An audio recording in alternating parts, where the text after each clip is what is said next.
Hi, I'm Sean Griffin. Welcome to Kingdom in Context.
And welcome back to Honor of Kings. This is episode 3.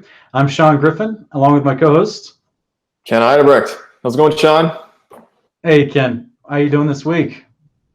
Good, man. Just as good as last week. Good. It's always good to see you, man.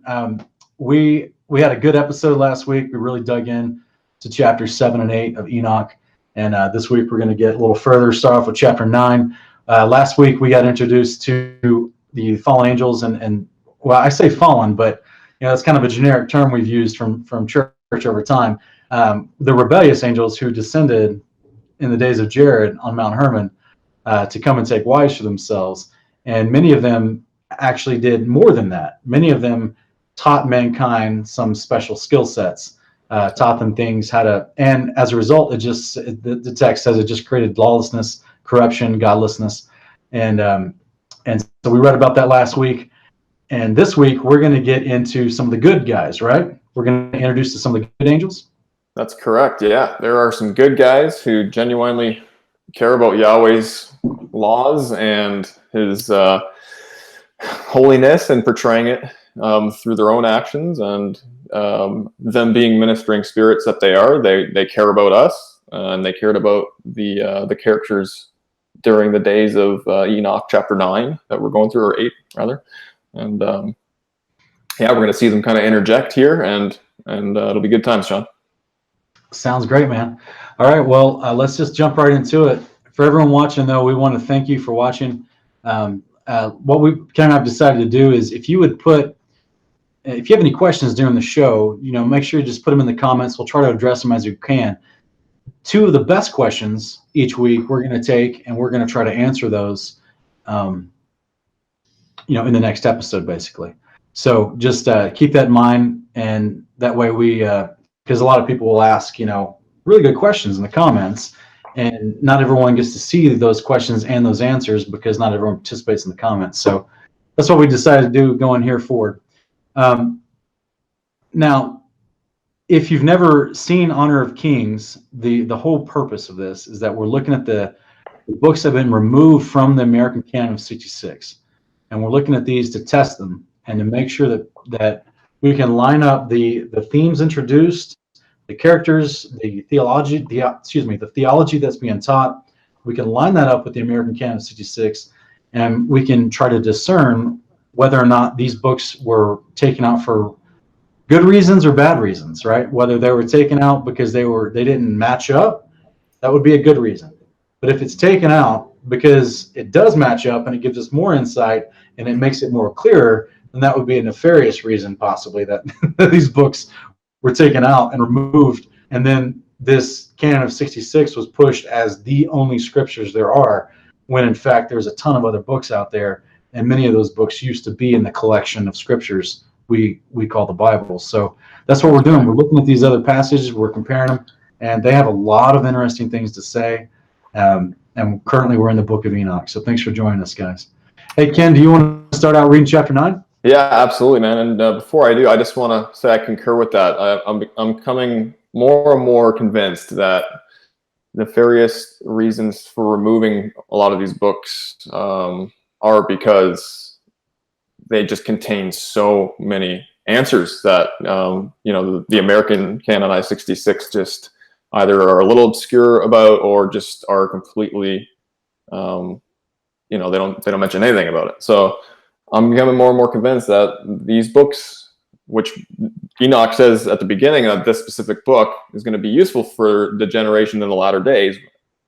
I'm of the opinion that we're in and around the latter day period, so it would just make sense that as this manifests, these books are going to be very important for those of us who want to, try to sift through the deception in these latter days. And I think they're becoming more and more recognized by people, which is amazing. And we definitely need to test them. And chapters that we're going to be testing in this episode are going to be interesting as well. So I'll start reading here, Sean.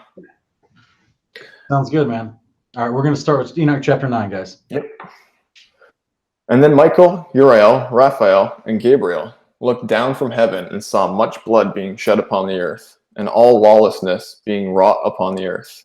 And they said one to another, the earth made without inhabitant cries the voice of their crying up to the gates of heaven. And now to you, the holy ones of heaven, the souls of men make their suit, saying, bring our cause before the Most High. And they said to the Lord of the ages, Lord of lords, God of gods, King of kings, God of the ages, the throne of your glory stands unto all the generations of the ages. In your name holy and glorious and blessed unto all the ages. You have made all things, and power over all things have you. And all things are naked and open in your sight. And you see all things, and nothing can hide itself from you. You see what Azazel has done, who has taught all unrighteousness on earth, and revealed the eternal secrets which were preserved in heaven, which men were striving to learn. And Semyaza, to whom you have given authority to bear rule over his associates. And they have gone to the daughters of men upon the earth, and have slept with the women, and have defiled themselves, and revealed to them all kinds of sins. And the women have borne giants, and the whole earth has thereby been filled with blood and unrighteousness.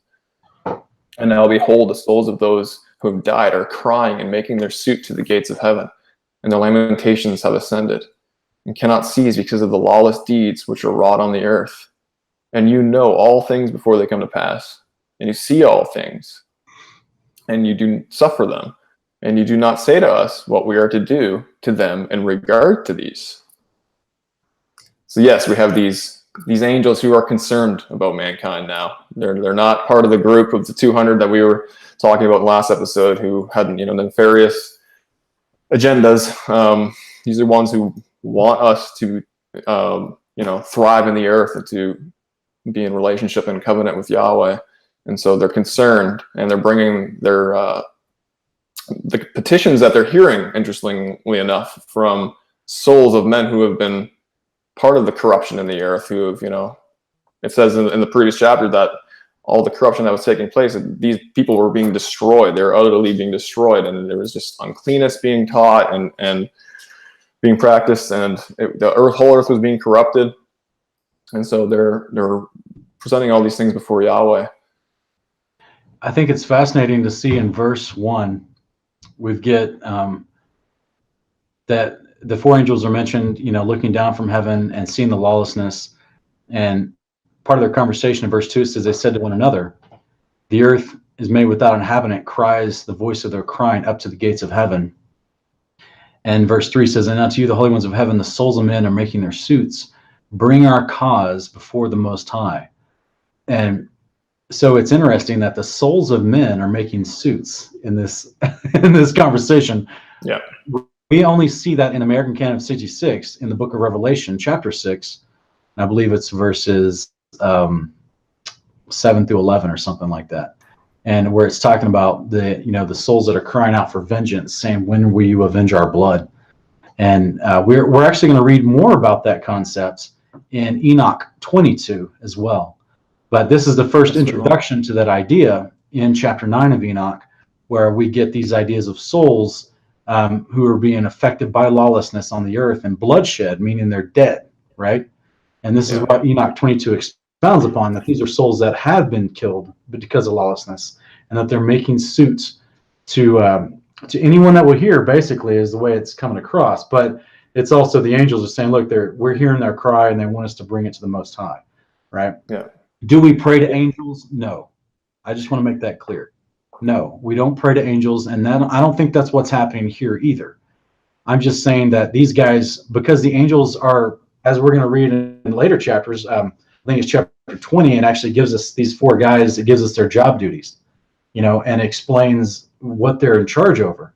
And so, just these are ministering angels, guys. So they're the whole purpose of them is to be involved in the affairs of men, which means, they're going to have job types that pertain to, certain things, right? Now, are they God? No, of course not. They're angels.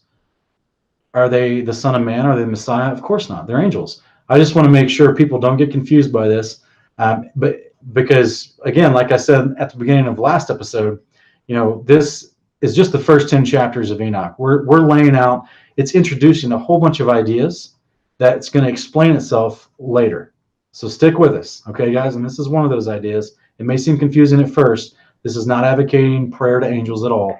This is something we also see in the book of Revelation that's happening about souls making suit and their prayers being brought before the Most High. We see that in Revelation chapter 5 as well, about the prayers of the saints in a big bowl being brought before the Father, the Almighty. So this is nothing out of order here. I just don't want people to get confused. But this particular part, this particular concept will be expounded upon in later chapters in Enoch. Yeah, and I want to just quickly expound upon that idea too, Sean. I agree. It's the angels have different roles and job duties, and one of them is that they're ministering spirits for us. And as you had mentioned, that I can't remember which particular angel it is, but he is over the supplications and petitions of men, prayers, right? So when it says that these souls were crying out and up to the gates of heaven, I don't think that's just fanciful poetic language. I think, like, literally these cries were reaching to the heavens, the gates of heaven, and they do get presented before Yahweh. And it's not an isolated concept just in Enoch. I mean, we have in Genesis 4 when Cain kills Abel, he says, "What have you done?" Yahweh says, "What have you done? The voice of your brother's blood is crying to me from the ground." I mean, I believe that's a reference to Cain's soul in Sheol. And that's further backed up in Jasher chapter 1, where it says, "And Cain dissembled and said, I do not know. Why am I my brother's keeper? Who am I my brother's keeper? And the Lord said to him, What have you done? The voice of your brother's blood cries unto me from the ground where you've slain him." And then as you mentioned in Revelation 6:9-10, it says, "When the Lamb broke the 5th seal, I saw under the altar the souls of those who had been slain because of the word of God and because of the testimony which they had maintained. And they cried out with a loud voice, saying, How long, O Lord, holy and true, will you refrain from judging and avenging our blood on those who dwell on the earth?" This is something that's also mentioned in the book of Hebrews chapter 11, verse 4. It says, "By faith Abel offered to God a better sacrifice than Cain, through which he obtained the testimony that he was righteous, God testifying about his gifts, and through faith, though he is dead, he still speaks." So even in the days of the writer of Hebrews, who I believe is Paul, either way, in the 1st century, Abel's voice is still speaking during that time. I think we should take that literally, that he's in Sheol speaking before Yahweh. It's, basically saying, like, "How long, O Lord? Like, when are you going to avenge us?" I mean, as you mentioned, Sean, Revelation or Enoch chapter 22 mentions when Enoch essentially goes to Sheol and is shown all the compartments, but then we have Abel there doing the same thing, petitioning before him. So it's a concept that is in our canonized scriptures and is elaborated in some of these extra biblical books, talking about how souls do cry from Sheol, wanting to be avenged because of what they had gone through on the earth, all the corruption and the blood being spilt and the lawlessness. And I believe that people still do that today in Sheol and all the way until the day of the Lord, when Yahweh actually does, the consummation of the ages do take place and he does avenge them. Yeah, it's a very interesting thing, and like I said, we're going to explore it much more in later chapters and break it down for folks so that there's no confusion, because these souls are being, maintained, if you will, outside of their body, awaiting the day of judgment or awaiting the resurrection, and they're not hanging out in eternal burning. The ones that are not getting resurrected, the ones that are going to be judged, they're not just hanging out in eternal burning. That's right. And it's interesting, man. The more I read over this chapter here, as you had mentioned, it's not like it went directly. These petitions didn't go directly to Yahweh. It's the angels are kind of gathering in a group here, being like, all right, guys, like this is what's going on here. We got to bring this before Yahweh. And it's not like Yahweh didn't know, because then when they do present it to him, they start with Lord of Lords, God of Gods, King of Kings. You made everything. Blah blah blah blah. Obviously, he knows what's going on. It's almost like he wants his ministering spirits to do their job. Like, hey guys, like I've given you roles, I've given you these things to do. He waits for them, they do it, and they bring it to him, and then he decides, okay, now we're gonna do this, right? Yeah. So everyone has a part to play in this whole cosmological storyline. Yeah, it's pretty awesome. And because they do say in verse 5 that all things are naked and open in your sight. So they know that he sees it already, but it is their job to tell about it. That's why they're called watchers. They're watching. It's part of their job function. And so I think it's interesting, though, here in verse 6, where it talks about, thou sees what Azazel has done, who has taught all unrighteousness on earth and revealed the eternal secrets which were preserved in heaven, which men were striving to learn.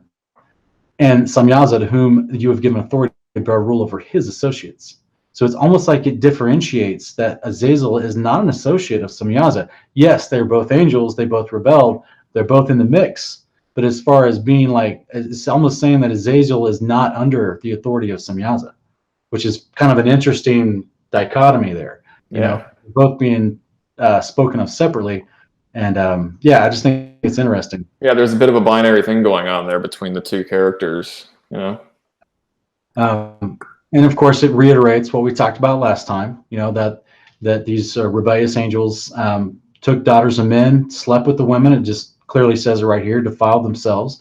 What's interesting, though, is to talk about the idea of sleeping with a woman, but then the next statement says, and defiled themselves. Well, because these were the holy ones of heaven, right? So to sleep with a woman means that you have now engaged in blood. Yeah, so, you've defiled yourself. Yeah. Yeah, there's this is something now. So, Sean, sorry, just to interject real quick, and maybe this is where you're going to, is like, so these specific groups of angels here, the ones that defile themselves with women, a specific sin that Azazel didn't take part in. Is this why we see potentially through like the Book of Job and other passages where we have Satan, the adversary, Azazel, potentially, if he is the devil, he's able to go to the above the firmament and stuff like that and come back down on the earth, whereas these other ones aren't, because they're now considered defiled and unable to go into that heavenly place where Yahweh resides, where there's only righteousness and holiness. Yeah, you're exactly right. You said it better than I was about to. There you go. Yeah, exactly right. Yeah, that was the idea, is that this could exactly be why Azazel still runs to and fro. And even in Job 1, when the angels present themselves to him, which I think is interesting, by the way, because if they are male members, male angels with male members, and literally, very similar to the anatomy of a man, then in the law, the men were supposed to present themselves periodically to the Father, right, to the temple. Yeah. And so this could be, this is something my wife and I kind of speculated about a few Sabbaths back, where we were reading in the law, and we're like, oh, the male child is supposed to be presented every so often to the Lord. And like, is that what's going on in Job 1 and 2, where these angels came before the Father? They came to present themselves before the Father. It's like the exact same verbiage of what we read in the law for that. And so since we know the angels follow the law in heaven too. And they take part in the feast days, correct? As Jubilees expounded upon? Well, yeah. They absolutely do. And so that's why Azazel came with them. He's doing the law. So this is a little tricky here, right? It gets a little sticky, because if people don't understand what's going on, then they don't understand how God judges people, and they don't understand how this Azazel cat, who Enoch calls Satan later on, that if he's really good at knowing the law, he knows how to get around it.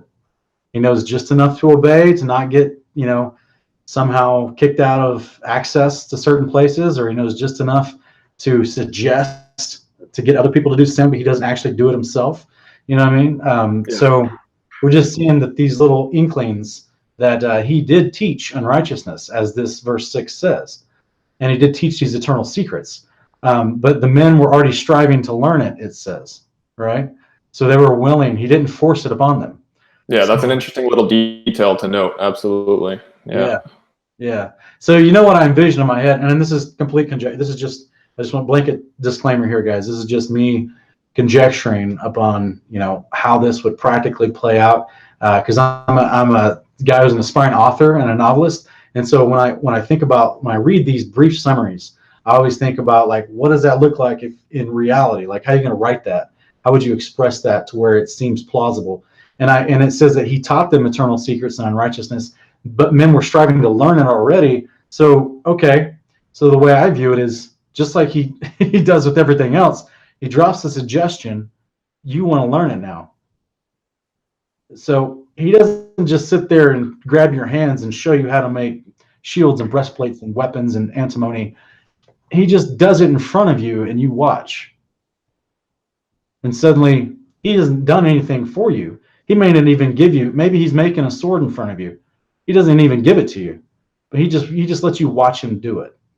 Does that make sense? So oh yeah, absolutely. You're still quote unquote teaching them. They're still watching you. Yeah. They're striving to learn it. He's not directly forcing it upon them. Yeah, no, that's an interesting thought for sure. I had mentioned in the last episode that one of the other extra biblical books, it mentions that Azazel was tempting Eve just by saying, like, if you eat from this tree, you're going to learn the things that we all know. And Yahweh is actually holding back this knowledge from you on purpose because he doesn't want you to know these things. Like, and he was just putting it in her ear, right? And she was like, oh, okay, yeah, that actually, I want to know these things. And so he didn't force her into anything. She made the decision, right? So that would make sense with what you're just saying here about everything that he was making, and men were trying to learn these things on top of that. So it's not like he was forcing it upon them. It was, it was a two-way street type thing. Yeah, well, it just reminds me of the old, it's the reverse psychology, right? You just tell someone, no, you wouldn't want to know about that. And then guess what? Now that's all they want to know about. You know what I mean? And they won't let it go. And then you're like, well, don't make me tell. I don't even want to tell you about that. You know what I mean? And now that they want you to tell them about that, and then they just beg you until you finally tell them, and then they hurt themselves, and you're like, look, hey, I didn't want to tell you about that. It's like the ultimate, I'm not responsible. I didn't want to tell you. I'm just saying there's other things out there for you to know, but I don't want to tell you what they are because you're going to hurt yourself. I'm going to wash my hands clean of this. And this is on you, but I will give you what you want if it's what you really want. Yeah. Right on, man. It's very interesting. Very interesting. Of course, giants are mentioned again, just like the last couple chapters, and it's immediately after the ideas of these rebellious angels sleeping with women. So we get more validation to that concept. And then, of course, in verse 10 picks up again about the souls who have died and are crying and making suit to the gates of heaven. Their limitations have ascended and cannot cease because of the lawless deeds which are wrought on the earth. And then they just reiterate that the Father already knows these things. I think it's a fascinating chapter because here we have angels talking to God. That's what we're getting, man. Yeah. And they're giving him his notes. Hey, Azazel, Samyaza, his boys, they're doing some bad things. There's giants on the earth. Mankind is being oppressed in lawlessness. They're dying. Their souls are now making suit from Sheol. Like, they're giving him the skinny. They're bringing forth their reports to God. It's a fascinating scene right here. Yeah. So, anything else you want to add to this one? No, that's pretty much it, man. I think we can go on to the next chapter here. Do you want me to read it? Chapter 10. Chapter 10 is a little longer. And it's because we're going to get to see the response, and that's pretty fascinating. Yeah, Yahweh's response is interesting. Yeah, it really is. I'm going to start out real quick.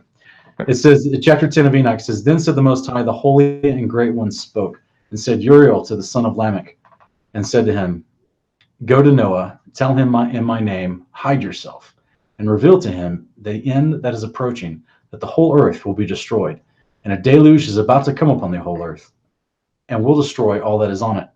And now instruct him that he may escape, and his seed may be preserved for all the generations of the world. And Ken, so this is what I was talking about, right? The angels come up and they're like, "Hey, there's some bad stuff going on. We might need to handle this." And the next response from the Almighty, okay, restore everything. And they're like, "No, wait, it's okay." So I just think it's fascinating. I'll just keep reading here. Verse 3, it says, "And now instruct him that he may escape, and his seed may be preserved for all the generations of the world." And again, the Lord said to Raphael, "Bind Azazel hand and foot, cast him in the darkness, make an opening in the desert, which is in Duduel, and cast him therein. Place upon him rough and jagged rocks, and cover him with darkness. Let him abide there forever, and cover his face, that he may not see light. And on that day of the great judgment he shall be cast in the fire, and heal the earth what the angels have corrupted, and proclaim the healing of the earth, that they may heal the plague, and that all the children of the men may not perish through all the secret things that the watchers have disclosed and have taught their sons." So I just want to stop real quick, because we've got the pronouncement of Azazel's punishment, and this is where I've theorized that, again, remember, like I said in the last couple episodes, we're just reading the first 10 chapters of Enoch here, and we're getting a lot of things expressed to us that's going to later expound upon. We're going to get a lot more information. Some of the stuff's going to be repeated and expounded upon, and then some of this we're going to get the chronological conclusions to these ideas as well. Now, this is where I would suggest this announcement of Azazel being punished is the sentence that has gone forth, but it hasn't actually been carried out yet, and we're going to see this later on. This is why we see all through the canon of 66, this Azazel character is the Satan character running around doing mischief and causing problems. And and then the moment that we do see him thrown in the earth with rough rocks thrown on him is at the return of the Messiah in Revelation 20, verse 1, when Michael binds him with the chain. Chains we're going to read about that are created later in the Book of Enoch, chapter 54, I believe. And that's where we're going to see this the actual enacting, or the actual moment where he's physically taken and put into the earth and covered over. I'm contending that we don't actually see the fulfillment of that until Revelation chapter 20 at the return of the Messiah. The announcement of it here. Sean, real quick, you said Michael does that, correct? In Revelation? It does say that. Michael does in Revelation, but Enoch mentions the other three guys are also making chains and grabbing angels and grabbing people too. Azazel and his hosts. But I guess what I'm asking is here in verse 4, it says, "And again, the Lord said to Raphael, bind Azazel." Now, is this just a generalized statement to Raphael, even though it might not be Raphael binding Azazel? Because it reads almost as if Raphael is in charge of binding Azazel, whereas in Revelation, we're told Michael does it, right? Yeah, well, just is there a discrepancy there at all, you think? Absolutely, but also further up, it talks about Uriel. He sent Uriel to Lamech, and I'm just saying these four guys that were introduced in chapter 9. They seem to kind of be the leaders of Watchers. Yeah, I agree with that. Yeah. Right, they what we would generically refer to as archangels, right? So these are and of course, it does talk to all four of them, I think, in throughout this conversation, if I'm not right, or just three of them: Uriel, Raphael, and then in verse 11 talks to Michael to go bind Samyaza at the appointed time, and it gives the conditions of those appointed times. Yeah, I think where I struggled with Azazel being, the Satan, the main adversary, was because of this chapter and the placement of when this judgment actually transpires. And another thing about that was that he tells Raphael to bind Azazel. It reads as if it's Raphael to bind Azazel, whereas in Revelation it's Michael doing it, right? So that was one of the sticking points for me to okay, is Azazel the Satan here or not? It sounds very similar. Yeah. It seems like it's an immediate judgment here, and Raphael is the one that has to do this. But in Revelation, we see Michael doing it. So is this two different things, or is this potentially the same thing? I'm not understanding this correctly, but that's kind of where I was. Yeah, I think he's speaking because remember, the context of chapter 9 is all four of them go before the Almighty to bring up what's going on. Yeah. And so he's kind of speaking all four of them. But let me just going to read real quick from Enoch chapter 54, where we get more explanation of this concept that's being talked about. It's just a few short verses. It says, "I looked and turned to another part of the earth and saw a deep valley with burning fire. They brought the kings and the mighty and began to cast them in this deep valley. And there my eyes saw that how they made for these kings their instruments iron chains of immeasurable weight. And I asked the angel of peace who went with me, saying, for whom are these chains being prepared? And he said to me, these are being prepared for the hosts of Azazel, so that they may take them and cast them into the abyss of complete condemnation. They shall cover their jaws with rough stones, as the Lord of spirits commanded. And Michael and Gabriel and Raphael and Phanuel shall take hold of them on that great day, and cast them on that day into the burning furnace, that the Lord of spirits may take vengeance on them for their unrighteousness and becoming subject to Satan and leading astray those who dwell on the earth. So yes, yeah, it's like these guys are all, of course, Gabriel and Phanuel is mentioned here, and Uriel's not in this one, in this particular idea. But yeah, it's just talking about if none other. I mean, Michael and Raphael are both mentioned in this passage. Yeah. And both taking hold of not only the hosts of Azazel, but also Azazel himself, because this is the return Messiah, the summation of all this, and that's why these chains were being made. And this is even referencing the what the Lord of Spirits commanded, the proclamation that went forth in chapter 10 that we're just reading about. Yeah, I have to agree, man. That's pretty ignorant. It's a convincing argument that this is. This is the main adversary, Azazel, and that he is the roaming lion out to devour right now. Currently, he is the one that was able to go in the Book of Job to the heaven, potentially on an appointed day or a time or something like that. And he's still in the earth and hasn't received that first part of his judgment yet. I think it makes sense. And also, if we really, I didn't think about this, but if we really look, I wonder if. It says Raphael is over the spirits of men in chapter 20, and Michael is over the best part of mankind and over chaos. As far as watching over and taking notes, I'm guessing is what this is all about. So it's just interesting that these guys, for whatever reason, are mentioned on both occasions, Michael and Raphael, and they're both mentioned to interact with Azazel. Who knows? Maybe they both have to grab him. Maybe Yeah, maybe. Well, what stood out to me as kind of interesting is it sounds like there's a giant paperweight that's going on these angels. What is it about their jaws that need to be held in by jagged rocks? Like that you know what I mean? How can a physical object hold a spiritual object, and in particular by a jaw? Like, I mean, yes, they are corporeal, but like, what do you think? Yeah, I think it would also depend on how you define a spiritual body.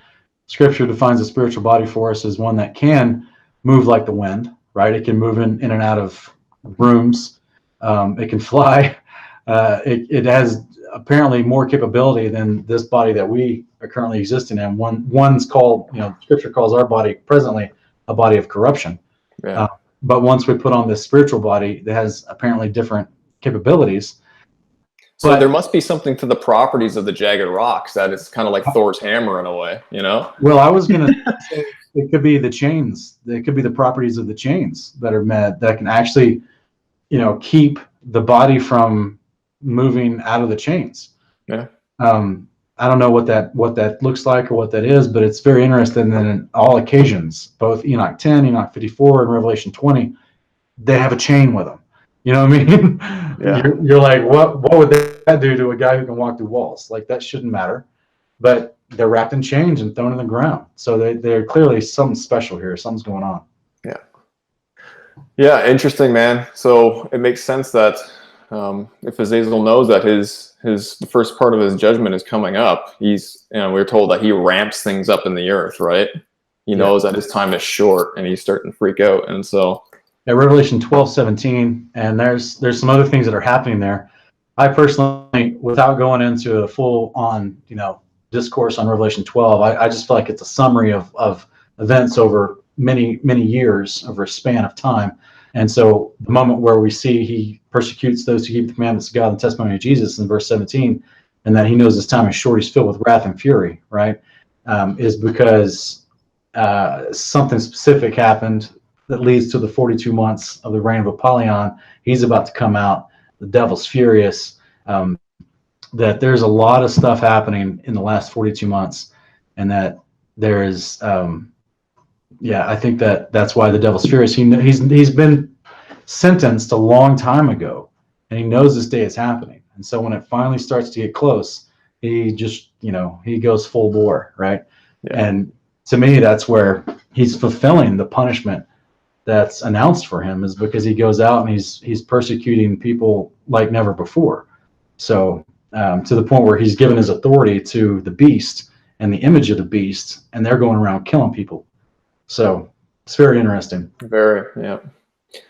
All right, well, we got verse 8. You know that there's something interesting, and now I'm saying this just as a simple caveat, folks, for everyone watching along. The next thing I'm about to say, I just want to thoroughly just put a disclaimer on there that we, in no way possible do we ever want to encourage people to study any occultic books at all, okay? And that's why we're actually testing these books to make sure they line up with the truth of sound doctrine of Scripture. So there is an occultic book called the Book of the Dead. It's the Egyptian Book of the Dead. And supposedly, I can't remember if it's in that book or if it's just one of the legends of ancient Egypt, was that Ra was the character in ancient Egypt that was considered to be Satan. So from the Hebrew people, they called Ra Satan, and Osiris was the Nimrod character. And so in ancient Egyptian lore, Osiris was the engrafted son of Ra, and so they shared authority with each other, which is what I've always contended we see in Revelation 13 between Satan the dragon and the return of Apollyon, which is Nimrod, which is Osiris. And that's why he shares the authority of the dragon fully and goes out and does what he does, because that's an agreement they've already set up a long time ago.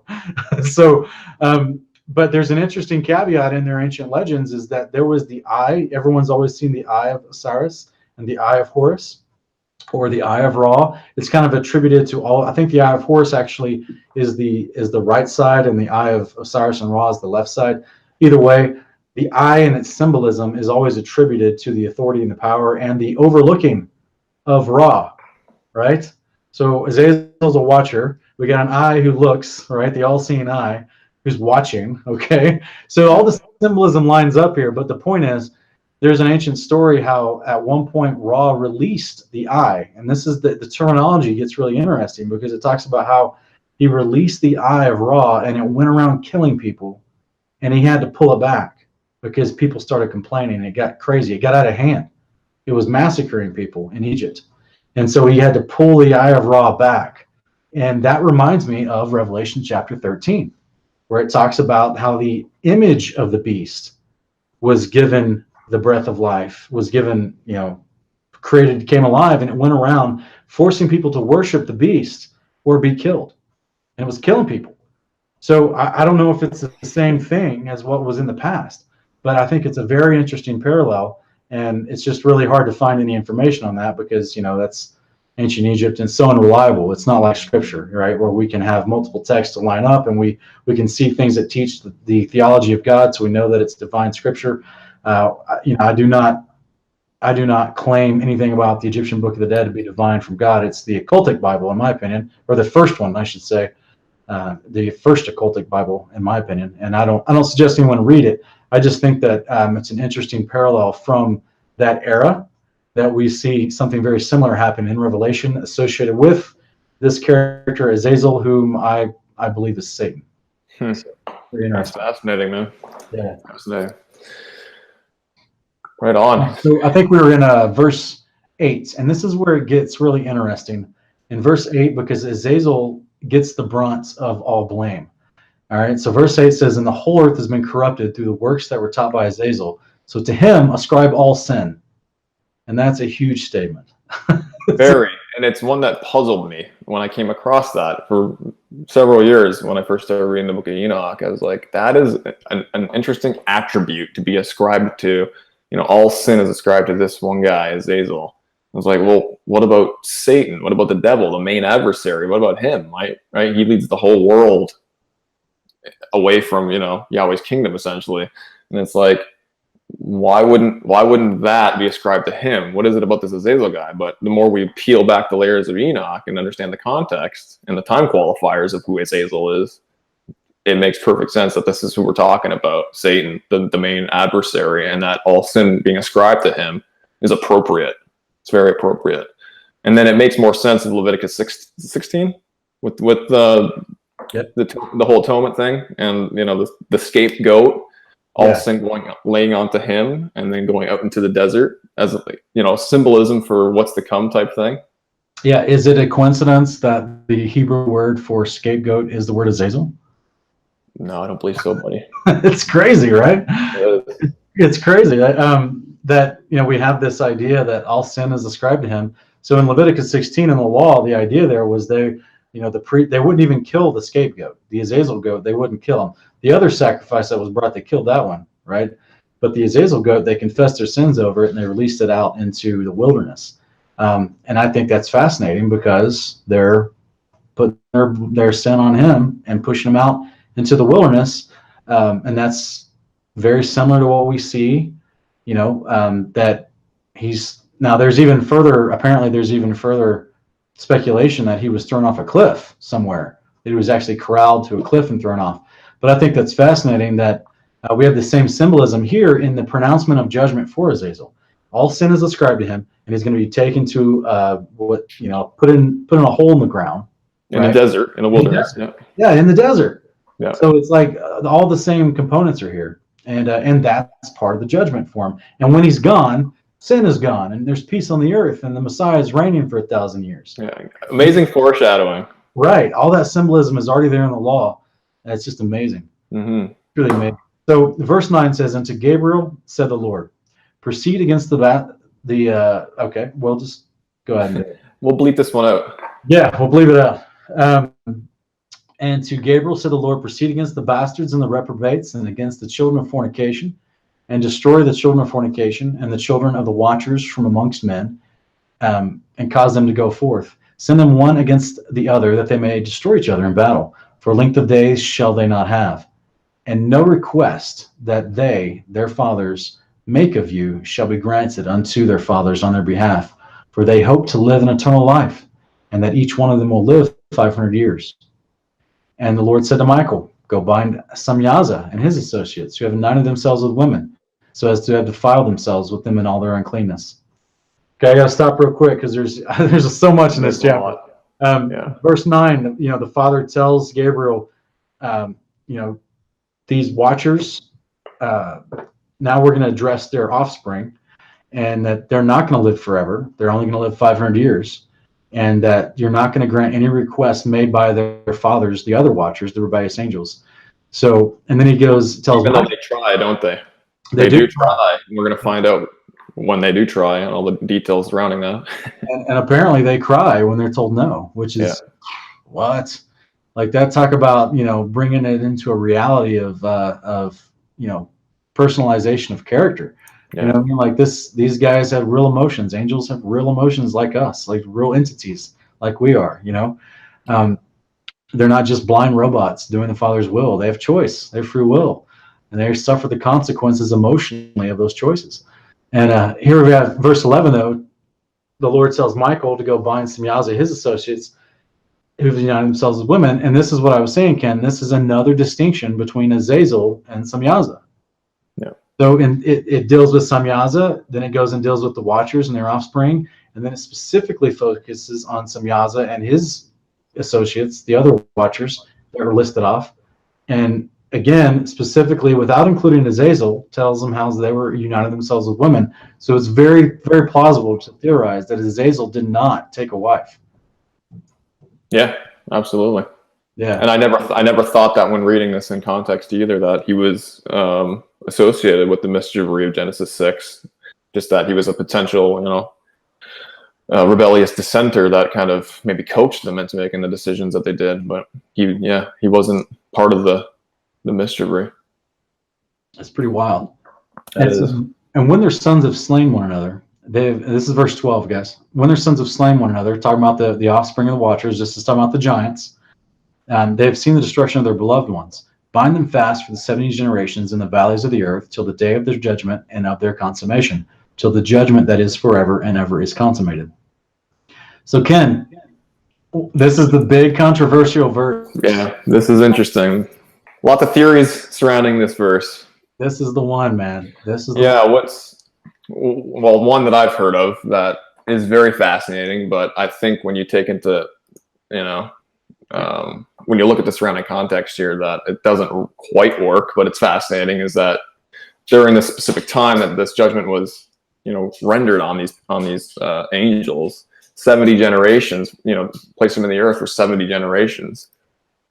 And if we think that a generation is around 70 to 80 years, according to the scriptures, that's about 4,900 years or so, right? And so the theory is that in the beginning of the 20th century, could these things have come out because we start, into the industrial age, and we're no longer on, horse and buggy anymore, or we're flying around and we've got these crazy weaponry, all this, the theories are fascinating, but it's contingent upon, when the specific judgment was along the timeline, as well as, you have to take into account that it says they're to stay there and remain there until the great judgment, right?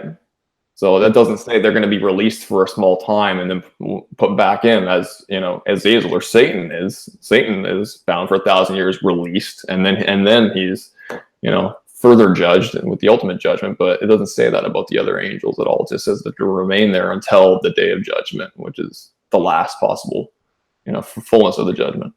That's right. And also in the entirety of the book of Revelation, we see Satan mentioned multiple times.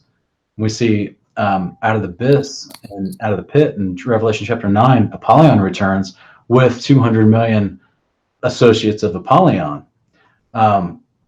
And people have asked me, they continually ask me, what do you think that's the return of the fallen angels? I'm like, guys, there was only 200 of them.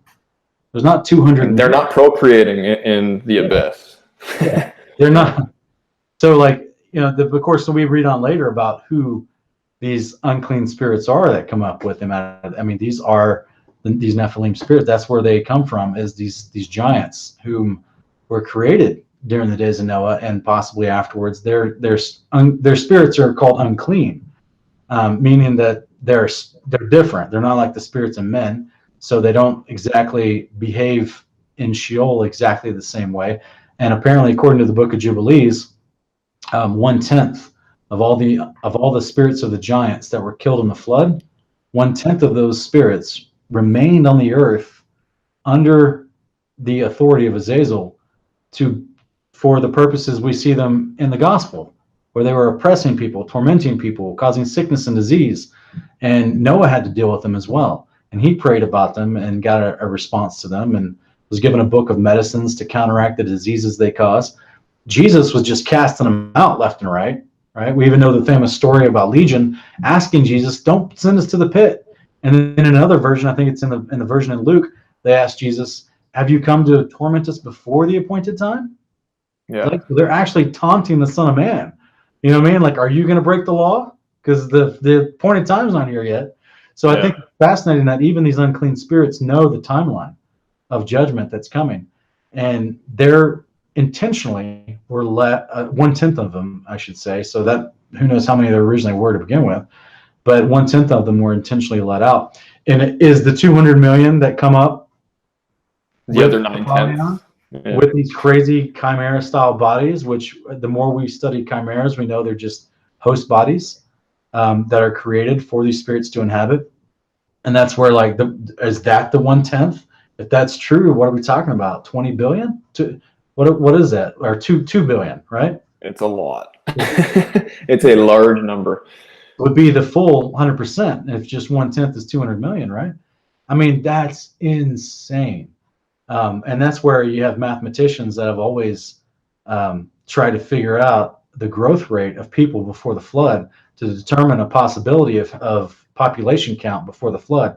And I've heard numbers as high as 17 billion from mathematician, people that claim, if these many years, 1,600 years to procreate without, with an abundance of food source, without a lot of problems, with pure genetics, and then they're all having multiple babies, they're all having 9 or 10 kids, that you could easily get up to the billions before the flood happened. And so it's very interesting stuff. Absolutely. What? Just before we move on from that, you'd said that the 1/10 is 200 million. Isn't it the 9/10? No, that's what I'm saying. There's, I don't know. That's what I'm getting at. I don't know. Because, well, if we assume that the 1/10 that waits for the great day of judgment, they're still roaming, they're not included in the 200 million that come out of the pit, right? Because the 200, that's the question: is can they come out of the pit? You know, the 9/10 that were sent to the pit to await the great day of judgment, can they come out? I don't know. So the 1/10 of the unclean spirits that were left to be the tormenting demons that we see on the earth today, that we deal with, do they have the ability to traverse, so to speak, back and forth from the pit under the authority of Azazel, right? To do this. And we know the Apollyon cat, who's the king over them, is the return of Nimrod, who's under the authority of Azazel. Does that make sense? Oh yeah, for sure. Yeah. So that's where I'm saying I don't know if that's the big portion or the 1/10 portion.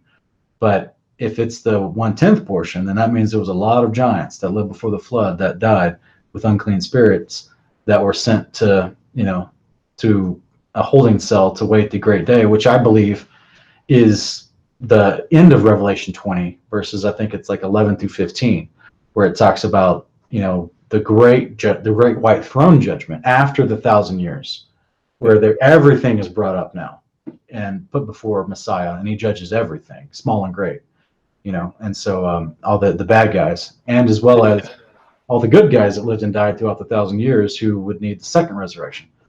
So that's interesting days ahead, Sean. We know that. You know, if we're going to take this literally, where these chimeric, potentially demonic entities that are coming out of the abyss with Apollyon Nimrod, it's going to look crazy on this earth. I mean, just because we have this understanding, like a naturalistic understanding of our world around us, that's what we're taught, right? We just think like this stuff is just, it's poetic. It's you know, you can't take this stuff literal. This stuff is literal, you know, and Hollywood knows this too, which is fascinating. I mean, I'd watched the movie Justice League not too long ago. I watched it several times actually, and it shows interesting chimeric things, you know, tormenting men and you know, establishing a kingdom on the earth that's trying to spread out. It's Hollywood knows these things and that they're true and that they're literally coming on the earth. And I believe that it's stuff that's being shown to us like through entertainment. Yeah, they know exactly what's happening and what's coming, and that's why they're trying to prepare people so they won't be so afraid when it actually happens. But and speaking of Revelation chapter 9, in relation to the giants, the disembodied spirits of the giants becoming these unclean spirits, doesn't the Apocalypse of Baruch, second Baruch, talk about the specters that come up on the earth? Yes, it does. You remember what chapter that's in? It's the latter part of the book, but I'm not sure exactly. Like, it talks about the same event in Revelation 9. Yeah. It's pretty amazing. It is. All right, so let's try to get through the rest of this chapter real quick. It says, verse 12, and when I already read verse 12. Verse 13, in those days they shall be led off to the abyss of fire, and to the torment and prison in which they shall be confined forever. All right, and so this is talking about this is the generation of the fallen angels, right? The rebellious watchers are led off to the abyss of fire and the torment and the prison in which they'll be confined forever. Now, to be fair, we talked about in the first episode about the translation of this word in Enoch is very unique. It's the word olam, and it is talking about, you know, it's the technical word, and it's the word generically translated in English as forever. It's not the word for eternity or eternally. It's just the word used as forever. And in the English vernacular, we equate eternity and forever to be synonymous. But in the Hebrew, this word olam, which is being used as forever in these translations, is the actual word for antiquity or a long duration. Okay, so that's why we see it used of this concept to say these guys are taken somewhere to be forever, but then they're pulled out of that somewhere and judged later. So to us, that would contradict in our English speaking mind to think, oh, well, they're not there forever if they're taken out at some point, right? That's right. That's right. Yeah. We're talking about a long duration of time. Yeah, and verse 12 here is hitting that home. I mean, they're judged for 70 generations under the earth till the day of their judgment, of their consummation. The judgment that is forever and ever is consummated. So that's, in my opinion, they're not getting out. They haven't gotten out, and when they do, they get placed into the lake of fire. Yeah, and you're right. There's a lot of folks that want to theorize, because the last 100 and something years we've seen an explosion in innovation, industrialization, technology, transportation, medical insight, all these things, right? Well, it doesn't have to be these other 190 plus angels getting back out. We've got one still out who knows all the same stuff. Yeah. Right? Absolutely. Oh, and by the way, Revelation says he deceives the whole world. Yeah. So, it's not that big of a deal to me. It's giving any kind of information. Well, what's interesting, Sean, that I should probably ask you about what your opinion is on it, is when Paul says that we don't wrestle with flesh and blood, but principalities and powers, above type thing. So he's using that in a pluralistic form, in my opinion. So during those days, if all these, these 200 watcher angels are imprisoned during that time, and it's only Azazel roaming around, what's he referring to? Are there other angels that could be potentially? No, or is he just classifying that was them, and that's who we were warring with because of all the stuff that they taught, but they're judged? What do you think Paul's referring to there? Because it seems pluralistic. Yes, I think he's referring to Azazel and those who are under his command, the hosts of Azazel, which are these disembodied spirits of the Nephilim we read about in Jubilees 10, who are given under the authority of Azazel after the flood, 1/10 of them anyway, to specifically oppress and cause havoc and chaos and strife and disease upon the earth among mankind. These were the guys that they're spiritual entities, because as Yeshua interacted with them and cast them out, and they clearly had some sort of territory they wanted to stay into. So these are spiritual entities. They're under the authority of Azazel, and this is the new dichotomy post-flood, is that it's not a whole bunch of angels, it's just one. And what's hilarious, not hilarious, but what's kind of weird about it is that if Azazel didn't even take a wife, he got authority over a bunch of kids that weren't even his. It's kind of weird. He became the adopted father, yeah. He's kind of took over, because that's why we get this language that keeps saying to these rebellious watchers, these rebellious angels, that your sons will be destroyed. You know what I mean? Whom you love so much. But they're put under the subjugation of someone that wasn't any of their fathers. Yeah. Well, I'm just wondering though, Sean, I mean, is it possible that, we learned about 200 watcher angels falling upon artists onto Mount Hermon there, making their oaths and stuff, and then doing what they did. Is it possible that there are other angels that rebelled from the beginning, that didn't take part in with the 200 watchers, that still are out there doing things that they can legally do right now, but aren't going to be judged until later on? Is that possible? Because I agree that definitely Mastema / Azazel is the one who's in charge of the disembodied Nephilim spirits, the 1/10 that still exists right now. But it's just the way that Paul words it. It seems like there's more angelic entities, especially when you start getting into the Prince of Persia being, some sort of angelic entity that was over Persia, and Michael and Gabriel had to do their thing with him. And it doesn't sound like that would be Azazel. It was a different angel. Unless it's a demon, but it doesn't seem like that's a demon. So I'm just wondering, could there be more angels that we don't know about? Yes, I acknowledge what you're saying. And if that instance in Daniel, that Gabriel was talking about being restrained by the Prince of Persia, and then later talking about the Prince of Greece is going to show up, and if that's not Azazel, and if that's not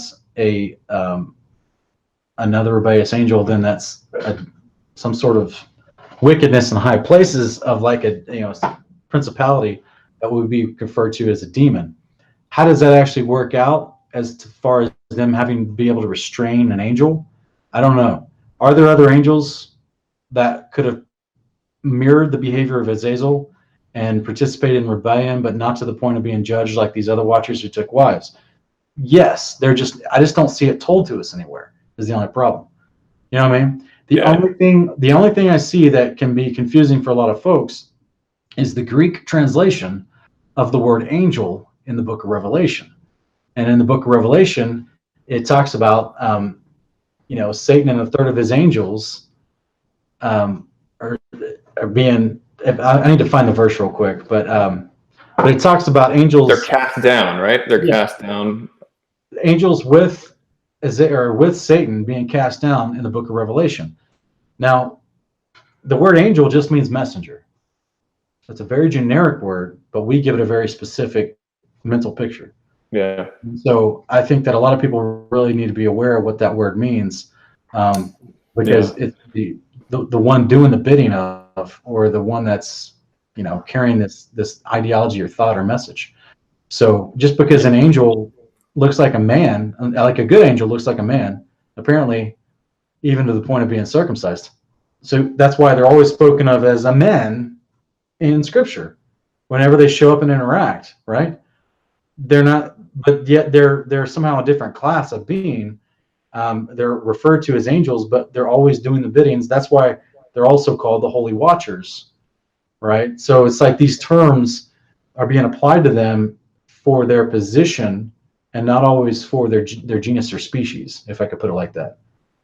And that's where it kind of confuses a lot of folks. So I've always wondered that too, but not because of this passage, Ken, not because of the relationship between Azazel and the Watchers. I've wondered because of that passage in Revelation. Yeah, there's that one. And even in Job, in my opinion, like, it sounds like the sons of God who came with Satan are potentially, Azazel and some other cohorts of his. It could also just be good sons of God coming with Satan before him, but it also could be the other way too. So and I used to believe that that's what that was. That's how I currently still interpret that is the sons of God that came before Yahweh's throne, along with Satan, were some of the some of the dissenting ones. The only reason I would contend that Job 1 and 2 is not talking about that is because it says the sons of God came before the Father and Satan came with them. So Satan's like tagged on at the end. It's not saying that Satan came with them with his angels, or I don't know, just the way it words, and because of what the Father says to him in Job 1 and 2, where it says, "Oh, where you been?" You know what I mean? And he's just talking to Azazel, or just talking to the Satan character. He's not talking to a whole bunch of other angels saying that. He's just saying, "Where you been?" So I just think that that's interesting. For sure. So here's the thing, though. I don't know, after the judgment and all this judgment that's going down that we're reading about before the flood, would it be possible for other angels to rebel? They know what's going to happen. Well, that's where we're going to get into some further detail about some of, Jachin and Gadrael and further chapters up here who participated in some of these things. And so I'm just wondering if that's referring to an earlier rebellion in heaven, kind of not associated with the 200 watchers, but, they didn't partake in the uncleanness and defiling of themselves with women, but they're still out. They did, they rebelled in some way. They wanted to join with Azazel because they didn't want, they sided with him in terms of, if we take one of the books of Adam and Eve, literally, they didn't want to work. They didn't want to recognize us as being a superior kind. So I'm just wondering if he still has other cohorts because of those very things. But yeah, you're right. We're not giving specific details about whether or not that's true. Yeah. Well, we'll definitely, chapter 69 is a long ways away, but, and so I don't want to just skip all the way over and just start fully dissecting 69. And it's not much of a war, in my opinion. The war that happens in the heavens, like where Satan and a third of his angels get cast down, if there's myriads and myriads and myriads of holy ones, it's like, man, how is that a war? How is that even why would they even try to fight if the ratio is just so offset, Well, that's why I have a totally different interpretation of that passage in Revelation 12, due to my research on Mother Babylon. and as far as what that war in the heaven is, and the description of heaven by its definition throughout Scripture, and what that is. And so, just given with the rest of the context of Revelation and everything involved, I don't think that battle took place above the firmament. I'll just put it like that, just as a teaser. We can go into that in another episode, maybe, if we ever get there, but that's probably a special video I'll do in Kingdom of Context at some point. I mean, if I haven't been swooped up by government agencies by then. So, we'll pray. Yeah. We'll pray for that to not happen. Yeah. Yeah, because I mean, I could compile a ton of modern cinema, movies, TV, and cultural, modern media expression to show this idea of what I'm talking about. But I think that there's the war that goes on in heaven, and the thing that's actually fallen down, and why they're cast down to the ground and no longer in the sky above. The power of the air, right? While they're suddenly on the ground, there's a reason for that. I'm familiar with your theory on that too. I think it's interesting. We'll have to bring it out eventually. Well, you want to finish off this chapter real quick? For sure, brother. Verse 15, and destroy all the spirits of the reprobate and the children of the watchers, because they have wronged mankind. Destroy all wrong from the face of the earth, and let every evil work come to an end, and let the plant of righteousness and truth appear, and it shall prove a blessing. The works of righteousness and truth shall be planted in truth and joy forevermore. To me, I think this is the first reference of the Messiah. I mean, obviously, we got chapter 1. That was, huge. The Son of Man returned in glory with the angels on the day of the Lord. But as far as idiomatic terms that we see used by the prophets, this is, like I said before, it's calling him the plant of righteousness. And we see in Isaiah 11, he's called the stem of Jesse. And he's called the branch in Zechariah chapter 6. And so I think that it's interesting that it uses these terms as a thing for truth and righteousness, when the watchers used the tree roots of trees and plants as a thing for unrighteousness, to create the reprobates, the offspring, the Nephilim. So I think parallel there, he's metaphorized as something also relating to a plant of righteousness that will bring about a ton of resurrected, holy, and righteous people. Yeah, from a cultivated olive tree. That's right. It's very interesting. So it's like the angels even corrupted the metaphor. Yeah, I'm kidding. It's crazy. All right, verse 16. It says, there is no 16 actually in this translation. Yeah. It's interesting. I think they just either forgot to put it in there or whatever. But it says, and then shall all the righteous escape, and shall live till they beget thousands of children, and all the days of their youth and their old age shall they complete. Now, who do you think this is talking about, brother? Well, in my opinion, this is resurrected immortals in the millennial reign. So this is where people would ask me, and they've asked me before, are we going to be able to procreate and make babies? Yeah, no, we're told that we're not going to. Specifically, there is no having of marriage in the resurrection. Will be like the angels, the way they were supposed to specifically be, not married, not procreating. So yeah, this is an interesting little, and they shall live till they beget thousands of children. What's your theory on that one? This is a tough one for me, man, because as much as I've studied the first resurrection and the survivors of the day of the Lord and everything involved, and unless the wording is talking about, what Paul referred to as having children and being the father of his disciples, unless it's talking specific literally procreation, then I don't know how to interpret this particular passage. I don't know how to. I don't know how to explain Sean, it.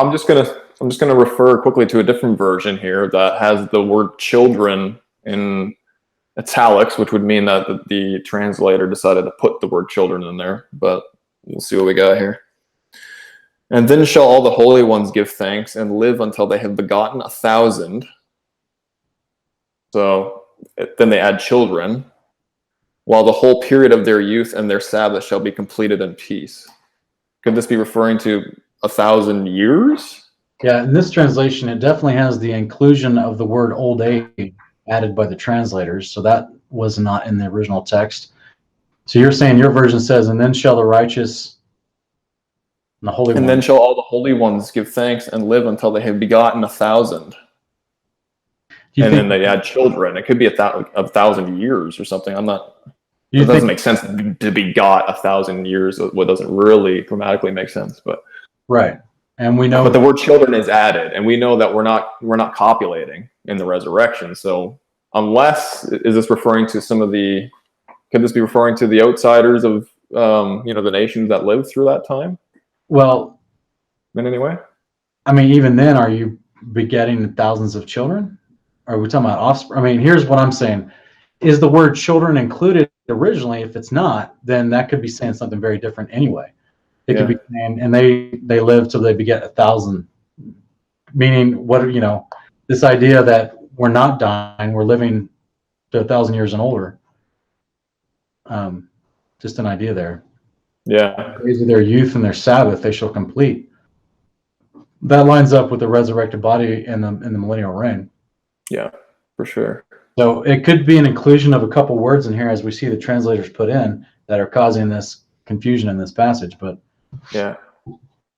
that one, we'll put a question mark beside that one. Yeah, we can come back to that. Maybe you and I will have to do a little bit of digging, and then maybe next episode we can address it real quick, and because there can't be any discrepancies between what we know as scriptures and this, right? If this is teaching that there's going to be procreation from resurrected immortals in the millennial reign, that doesn't line up with the canon Eye 66 at all. So there's got to be some sort of translator bias going on here or something, or it's just not right.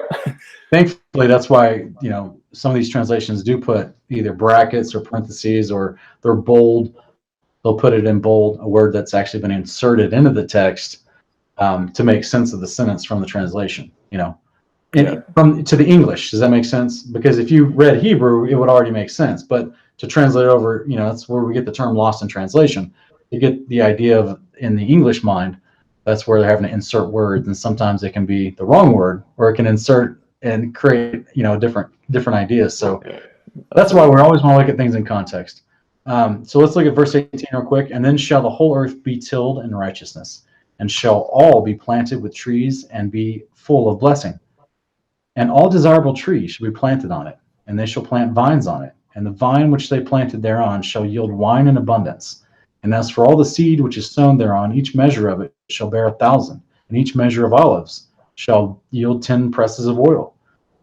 And cleanse thou the earth from all oppression, and from all unrighteousness, and from all sin, and from all godlessness, and all the uncleanness that is wrought upon the earth, destroy from off the earth.